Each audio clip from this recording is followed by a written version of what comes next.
Excel PU college ಗುರುವಾಯಿನಕೆರೆ, ಕರ್ನಾಟಕದ number 1 PU college. Admissions open now. ಗೃಹ ಸಚಿವ ಡಾಕ್ಟರ್ ಜಿ ಪರಮೇಶ್ವರ್ ಅವರ ನಿವಾಸದ ಮುಂದೆ ಎಬಿವಿಪಿ ಕಾರ್ಯಕರ್ತರು ಪ್ರತಿಭಟನೆಯನ್ನ ಮಾಡಿದ್ದಾರೆ. ಡ್ರಗ್ಸ್ ಹಾವಳಿಯನ್ನ ತಡೆಯುವುದಕ್ಕೆ ಗೃಹ ಸಚಿವರು ವಿಫಲರಾಗಿದ್ದಾರೆ ಅಂತ ಆರೋಪಿಸಿದ್ದಾರೆ.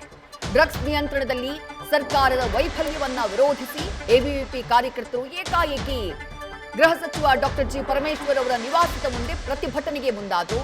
ಹಾಗೆ ಪ್ರತಿಭಟನೆಗೆ ಮುಂದಾದವರನ್ನ ಪೊಲೀಸರು ವಶಕ್ಕೆ ಪಡೆಯುವಂತಹ ಕೆಲಸವನ್ನ ಮಾಡಿದ್ದಾರೆ.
ಇತ್ತೀಚೆಗೆ ಬೆಂಗಳೂರಿನ 3 ಸ್ಥಳಗಳಲ್ಲಿ ಮಹಾರಾಷ್ಟ್ರದ ನಾರ್ಕೋಟಿಕ್ ವಿಭಾಗದ ಅಧಿಕಾರಿಗಳು ಬಂದು ರೇಡ್ ಮಾಡಿದ್ರು. ರಾಜ್ಯ ಪೊಲೀಸರ ಸಹಾಯದೊಂದಿಗೆ 50 ಕೋಟಿಗೂ ಅಧಿಕ ಮೌಲ್ಯದ ಡ್ರಗ್ಸ್ಗಳನ್ನು ಸೀಸ್ ಮಾಡಲಾಗಿತ್ತು.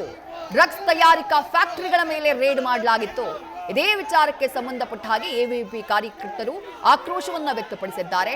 ಗೃಹ ಸಚಿವರು ಡ್ರಗ್ಸ್ ಮಾರಾಟವನ್ನ, ಡ್ರಗ್ಸ್ ಜಾಲವನ್ನ ತಡೆಯುವಲ್ಲಿ ಗೃಹ ಇಲಾಖೆ ವಿಫಲವಾಗಿದೆ ಅಂತ ಹೇಳಿ ಪ್ರತಿಭಟನೆಯನ್ನ ಮಾಡಿದ್ದಾರೆ. ಪ್ರತಿಭಟನಾ ನಿರತರನ್ನ ವಶಕ್ಕೆ ಪಡೆಯುವಂತಹ ಕೆಲಸವನ್ನ ಪೊಲೀಸರು ಮಾಡಿದ್ರು.